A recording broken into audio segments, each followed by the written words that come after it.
Hey guys, I just got another quick little gear tip for you. This is my mobile ground setup and just some burlap. I got some clamps, some string, a seat, and that tripod. So this, I can completely set up a ground blind and I can self-film with these things that you see right here in my hand, which all fit very easily into any backpack that you might use. So the first thing on your list would be one of these tripod folding seats. They're extremely small, pretty lightweight, but you're gonna need some sort of a seat so that you can get your spot and pull back your bow and all that great stuff. The second thing that I've got is some camo. This is just some burlap, but you can honestly, use whatever kind of cloth camo that you want. And then I've got a couple of these clamps right here, and that's just so that I can wrap it around some sort of small saplings and clamp it on there like that. I'll just wrap it over here.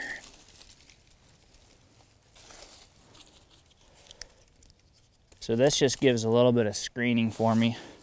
Obviously, you'd pick a better spot than this if you were actually picking a spot. I'd want a little more clearance for pulling back my bow and all that stuff. The next thing I've got is some string. And the reason I have this string is so that I can get tangled up in sticks.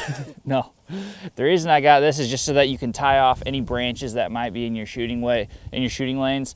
On public land, obviously you can't cut stuff, so you gotta have some way to kind of move stuff, or if you have some limbs with some foliage on them and you want them to use them as cover, you can tie this to those limbs and then pull them one way or another so that you can kind of create cover to, to your advantage. Just to give you an example, I've got this snag right here. So I can take this, of course it's dead, so it just broke off, but you can bring it down in here and then tie it off to this one.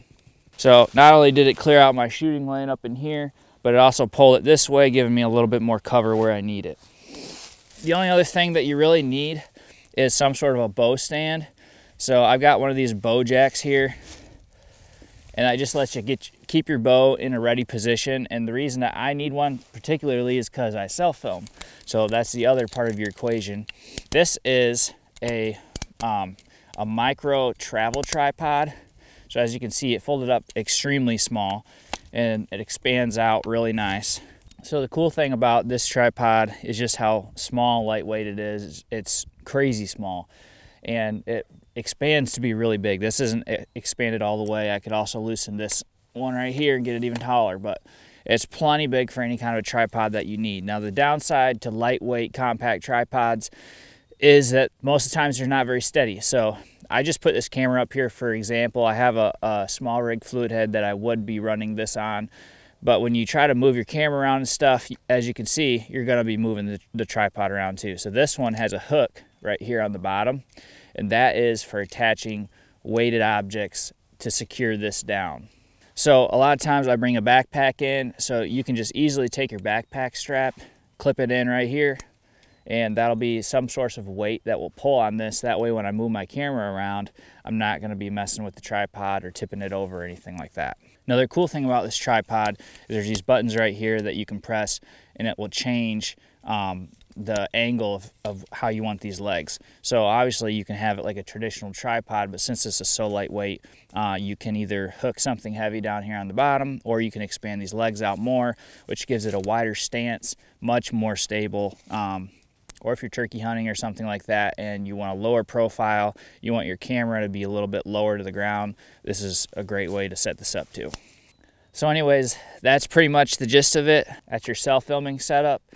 If you don't want that and you don't film, then cool, but that's an extremely lightweight system to bring a camera in and film yourself, which is one of the struggles that I've always had is a way to bring in a camera system that's not super heavy, not super bulky, and will give me decent quality footage. Having the bow stand is almost essential, in my opinion, when you got a run and gun ground system, because you're moving the camera with one hand, and then when the shot presents itself, you got to be able to just pick your bow up and go. So I love that the little bow jacks that I've got on the end of this. It's just super nice. It comes off really easy and folds up, and you just throw it in your pack. The only downside I'd say with the bow jacks is that you kind of got to make sure you're on a level ground. Most of the time so far I haven't had any issues getting it to stand up. These clamps right here you can pick up at any kind of a hardware store. They're really strong, they're tiny, and then obviously my burlap just folds down real small. There's even thinner stuff that you can get that'll fold down even smaller. In my opinion, this is more than plenty for a good portable ground blind setup. I've done some setups similar to this with my brother David this past fall. They worked out great, and if anything, I've just made it a little bit better. Hopefully this helps you. Maybe you can throw it in your arsenal of stuff that you bring out. Everybody's always talking about being more mobile when it comes to getting up in trees, but when it comes to creating really good ground blind setups, not many people are talking about some good ways of doing that. But anyways, hopefully this gave you some ideas. Subscribe if you like this kind of content. We're going to be putting a lot more out this spring and summer and fall. A bunch of hunting stuff from last year that we got ready to upload. So catch you guys in the next one.